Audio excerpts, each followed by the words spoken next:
भारत माता की, भारत माता की, भारत माता की। আজি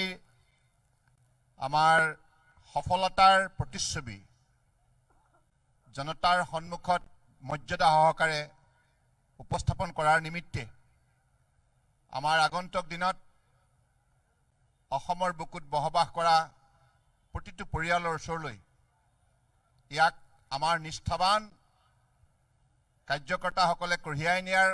সংকল্প গ্ৰহণ কৰাৰ উদ্দেশ্যে আজি যি অনুষ্ঠান আয়োজন কৰা হৈছে বিভিন্ন পাব্লিচিটি মেটেৰিয়েল ইয়াত প্ৰস্তুত কৰি এই অনুষ্ঠানত উপস্থিত থকা ভাৰতীয় জনতা পাৰ্টিৰ অসম প্ৰদেশৰ মাননীয় সভাপতি পৰম শ্ৰদ্ধেয় ৰঞ্জিত কুমাৰ দাস ডাঙৰীয়া, আমাৰ ভাৰতীয় জনতা পাৰ্টিৰ ৰাষ্ট্ৰীয় সমিতিৰ মাননীয় উপসভাপতি শ্ৰদ্ধেয়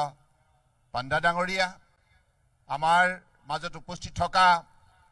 জনপ্ৰিয় আমাৰ দলৰ জ্যেষ্ঠ নেতা আৰু আপোনালোকে সকলোৱে এখেতক ভালদৰে জানে, অত্যন্ত ভাৰতবৰ্ষৰ বুকুত জনতাৰ হৃদয়ৰ পৰা মৰম স্নেহ আদৰ বুটলিবলৈ সক্ষম হোৱা মনোজ তিৱাৰী ডাঙৰীয়া আৰু ভাৰতীয় জনতা পাৰ্টিৰ ৰাষ্ট্ৰীয় সমিতিৰ মাননীয় সাধাৰণ সম্পাদক তথা মংগলদৈ সমষ্টিৰ সন্মানীয় সাংসদ দিলীপ শইকীয়া ডাঙৰীয়া আৰু আমাৰ মূল সতীৰ্থ মন্ত্ৰী শ্ৰদ্ধেয় সিদ্ধাৰ্থ ভট্টাচাৰ্য ডাঙৰীয়া আৰু দিছপুৰৰ মাননীয় বিধায়ক অতুল বৰা ডাঙৰীয়া আৰু আমাৰ ৰাজ্যিক সমিতিৰ সাংগঠনিক সাধাৰণ সম্পাদক ফণীন্দ্ৰনাথ শৰ্মা ডাঙৰীয়া আৰু পবিত্ৰ মাৰ্ঘেৰিটা ডাঙৰীয়া, দীপলৰঞ্জন শৰ্মা ডাঙৰীয়া, মৃগেন শৰণীয়া ডাঙৰীয়া, দিলীপ দাস ডাঙৰীয়া আৰু পৰম শ্ৰদ্ধাৰ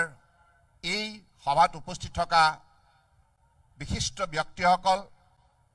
আৰু ভাৰতীয় জনতা পাৰ্টিৰ নিষ্ঠাবান কাৰ্যকৰ্তাসকল আৰু সাংবাদিক বন্ধুসকল, আমি 2016 চনত অসমৰ বৰাক ব্ৰহ্মপুত্ৰ পাহাৰ ভৈয়ামৰ ৰাইজৰ সহযোগত চৰকাৰ গঠন কৰিবলৈ সক্ষম হৈছিলোঁ আৰু সেই সময়ত আমি পৰিৱৰ্তনৰ প্ৰতিশ্ৰুতি দিছিলোঁ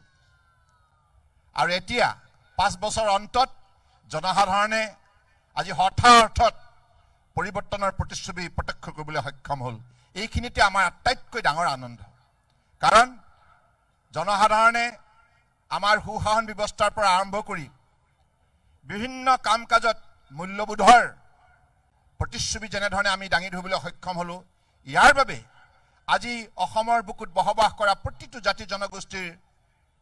এই চৰকাৰখনৰ প্ৰতি ভাৰতীয় জনতা পাৰ্টিৰ প্ৰতি আস্থা আৰু বিশ্বাস বৃদ্ধি হৈছে। মাননীয় প্ৰধানমন্ত্ৰী নৰেন্দ্ৰ মোদী ডাঙৰীয়াৰ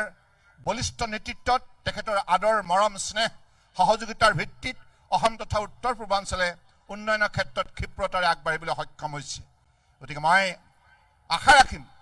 যে আগন্তুক দিনত অসমৰ ৰাইজে মাননীয় প্ৰধানমন্ত্ৰী ডাঙৰীয়াৰ আহ্বানক দিঠকত পৰিণত কৰাৰ উদ্দেশ্যে আত্মনিৰ্ভৰ ভাৰত অভিযান সফল কৰাৰ বাবে আত্মনিৰ্ভৰ অসম নিশ্চিতভাৱে নিৰ্মাণৰ ক্ষেত্ৰত দক্ষতাৰে যোগ্যতাৰে বলিষ্ঠ পদক্ষেপ গ্ৰহণ কৰিব। ইয়াকে কামনা কৰি আজি আমাৰ এই অনুষ্ঠানত আমাৰ তৰফৰ পৰা কৰণীয় বিশেষকৈ সভ্যতা সুৰক্ষা বিকাশৰ এইখন অসম আৰু আমাৰ অৰুণোদয় যোগে আৰ্থিক সকাহ পোৱা 18 লাখ পৰিয়ালৰ বিজেপিলৈ আশীৰ্বাদ আৰু আনপিনে এশিঙীয়া গড়ৰ নিৰাপত্তা নিশ্চিত কৰাৰ যি সফলতা, এই গোটেই কথাবিলাক আমি ৰাইজৰ ওচৰলৈ লৈ যাম।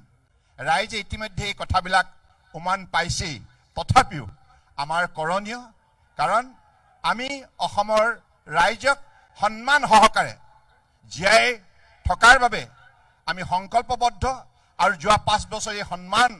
আমি তেখেতসকলক প্ৰদান কৰাৰ ক্ষেত্ৰত সফলতা অৰ্জন কৰিছোঁ। সকলোকে সামাজিক সুৰক্ষা দিছোঁ, সকলোকে উন্নয়নৰ বাবে সমান্তৰালভাৱে সুযোগ প্ৰদান কৰিছোঁ। মাননীয় প্ৰধানমন্ত্ৰীৰ সবকা সাথ সবকা বিকাশ সবকা বিশ্বাস আজি কাৰ্যকৰী কৰাৰ ক্ষেত্ৰত আমি অত্যন্ত নিষ্ঠাৰে উদ্যোগ লৈছোঁ। ধন্যবাদ। ভাৰত মাতা কি, ভাৰত মাতা কি, ভাৰত মাতা কি।